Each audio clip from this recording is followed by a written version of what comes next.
السلام علیکم ورحمۃ اللہ وبرکاتہ۔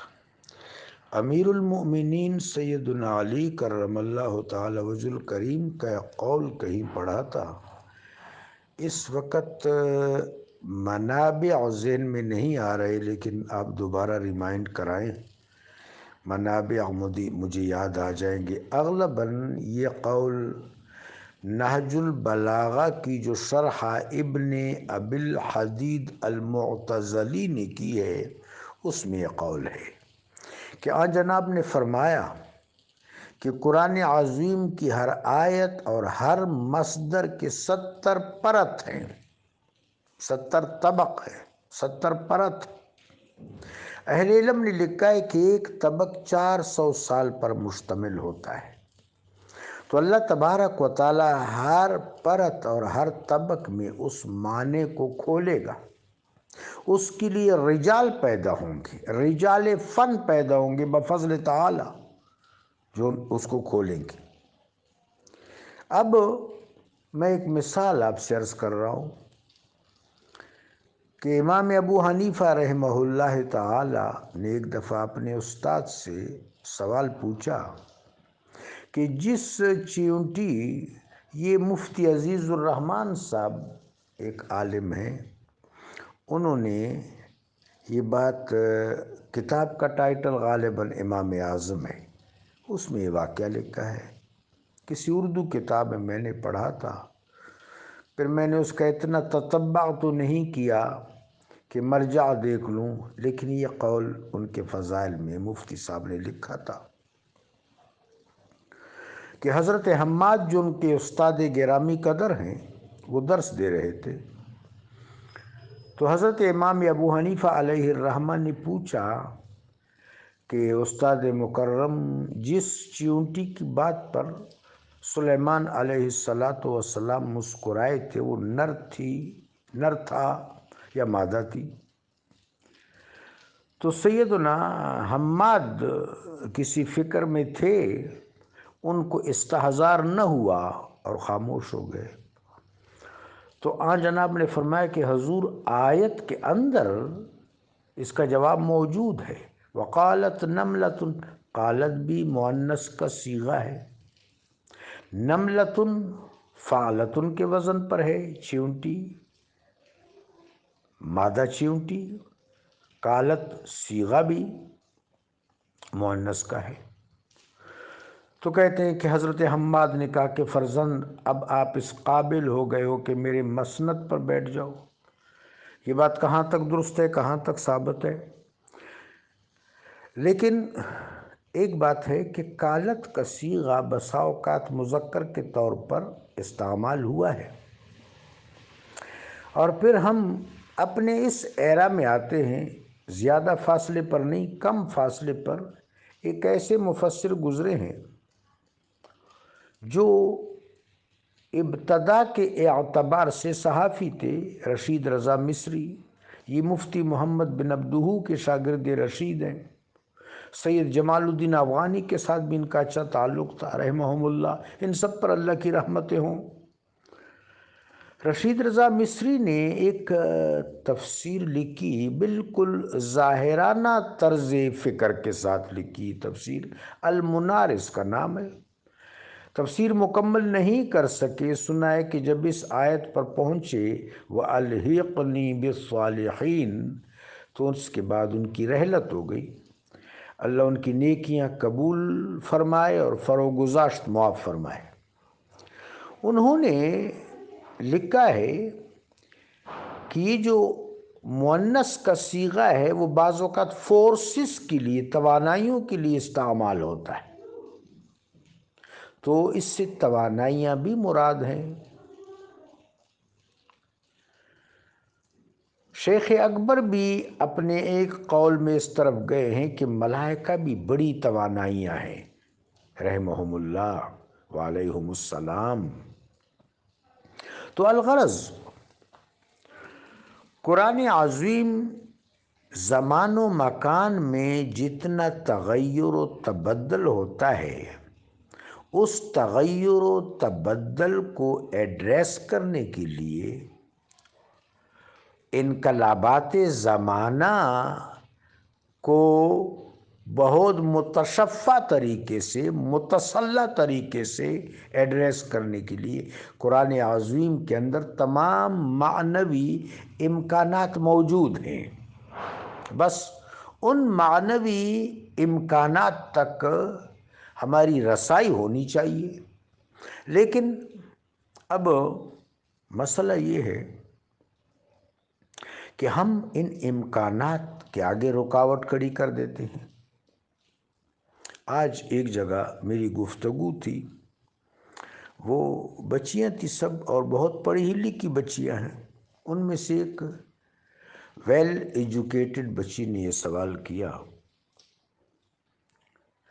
کہ ہم ایک طرف یہ کہتے ہیں کہ حضرت عمر رضی اللہ تعالی عنہ سے شیطان بھاگتا تھا، یہ روایت ہے، صحت کے اعتبار سے قوی ہے، سند کے اعتبار سے کمزور ہے یا قوی ہے، وہ ایک الگ مسئلہ ہے، لیکن روایت کتابوں میں لکھی ہوئی ہے، واللہ تعالی عالم بالصواب۔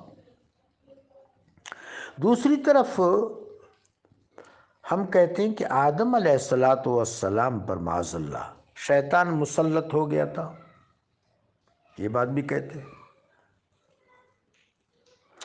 ایک طرف کہتے ہیں کہ انبیاء معصوم ہیں، دوسری طرف آدم علیہ السلام کی نسبت عصیان، نسیان اور خطا سے کرتے ہیں۔ یہ سوال اس بچی نے کیا اور بہت درد کے ساتھ کیا۔ مجھے اللہ تبارک و تعالی جل شانہ نے اپنے حبیب کے صدقے جو جواب سجایا وہ آپ سے شیئر کرتا ہوں۔ پہلی بات تو یہ ہے کہ سیانے کہتے ہیں کہ جب آدمی بھول جائے تو نقطۂ آغاز پر پہنچے، زیرو پوائنٹ پر، ہو سکتا ہے وہاں سے صحیح تعین کر لے۔ تو زیرو پوائنٹ میں سمجھتا ہوں کہ اعتقادات کی کتابیں ہیں۔ عقیدہ پہلے نمبر پر ہے نا، اللہ یکتا ہے، محمد الرسول اللہ صلی اللہ علیہ وآلہ وبارک وسلم اللہ کے آخری نبی ہیں، تمام انبیاء علیہم السلام برحق ہیں، تمام انبیاء معصوم ہیں، یہ اعتقاد ہے، یہ اعتقاد ہے، اور یہ علم کلام میں ان چیزوں کو زیر بحث لایا جاتا ہے۔ ابو منصور ماتوریدی رحمۃ اللہ علیہ، ابا الحسن الاشعری اور دیگر متکلمین یہ کہتے ہیں کہ نبی کی عصمت یہ ہے کہ نبی علیہ السلام کے ذہن و قلب اور احساس پر خطا اور گناہ کے تصور کا بھی گزر نہیں ہوتا۔ یہ بھی الفاظ ہے، لطافت تو اس سے اوپر ہے۔ ایک اور بات جو قرآن عظیم کے اندر مذکور ہے، اہل بیت اطہار رسول اللہ صلی اللہ علیہ وآلہ وبارک وسلم کے نفوس، ان کے بارے میں قرآن تطہیر کی نوید سناتا ہے، انما یرید اللہ لیذہب عنکم الرجس اہل البیت، اللہ کے ارادے کے ظہور سے لے کر ابد الآباد تک وہ مطہر ہے، رجس ان کے پاس نہیں جا سکتا۔ تو تطہیر جو عصمت کا ایک پرتو ہے، اس کی نفاست و لطافت کا عالم یہ ہے، تو عصمت کی لطافت کا عالم کیا ہوگا؟ تو یہ بات تو مسلمہ ہے کہ انبیاء علیہم السلام معصوم ہیں۔ اب اس بچی نے جو حوالہ دیا وہ یہ تھا، فَأَزَلَّهُمُ الشَّيْطَانُ، ترجمہ کسی نے کیا کہ شیطان نے آدم و حوا سلام اللہ علیہما کو بھٹکا دیا۔ اب یہ ترجمہ تو قرآن نہیں ہے، فَأَزَلَّهُمَ الشَّيْطَانُ، فَأَزَلَّهُمَ الشَّيْطَانُ یہ قرآن ہے۔ اب دیکھنا یہ ہے، ترجمہ کرنے والوں نے اچھا سوچا ہوگا کہ ترجمہ کر لیا جائے کہ لوگوں تک فہم پہنچے، لیکن انہوں نے شاید اس پہلو پر نہیں سوچا ہوگا، اس کا نقصان بھی ہو گیا ہے۔ نقصان یہ ہو گیا ہے کہ ایک فکری جمود پیدا ہو گیا ہے۔ اگر طلباء ترجمے پر اکتفا کر لیں تو ان کی منزل تو وہاں ٹھہر گئی، وہ تو آگے امپروو نہیں کر سکیں گے۔ ان تراجم کی وجہ سے قرآن فہمی کے سلسلہ میں جمود فکری پیدا ہو گیا ہے جب ان ترجموں پر اتفاق کیا جاتا ہے۔ چنانچہ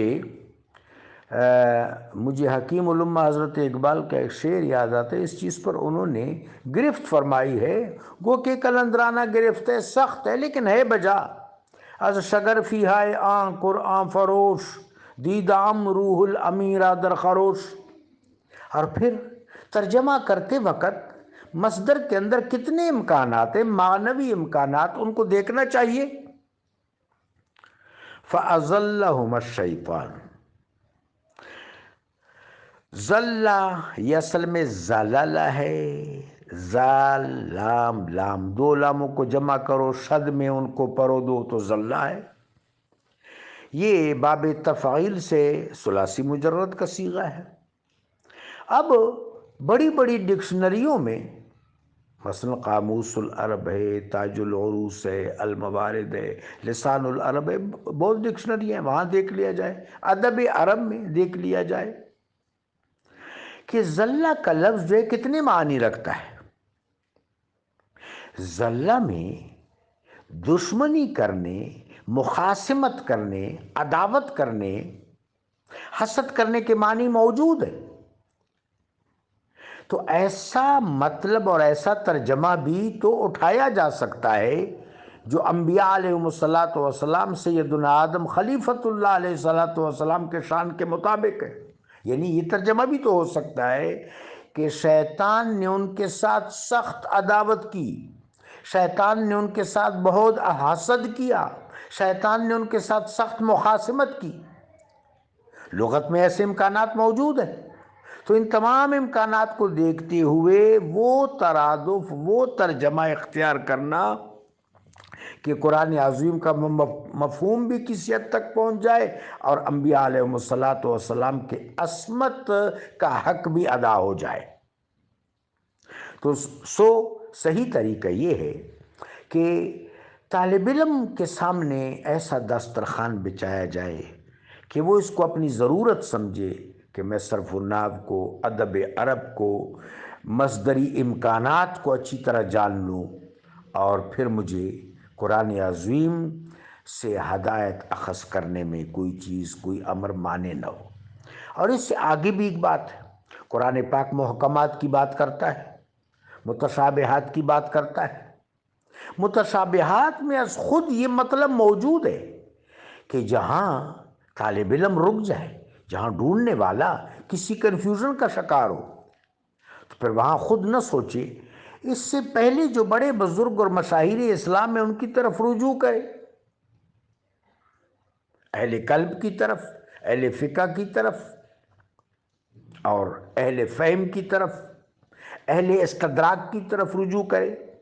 وہاں بھی اگر کوئی صورت نہ پائے تو معاملہ اللہ کے سپرد کر دے، بے ادبی سے اپنے آپ کو محفوظ رکھے۔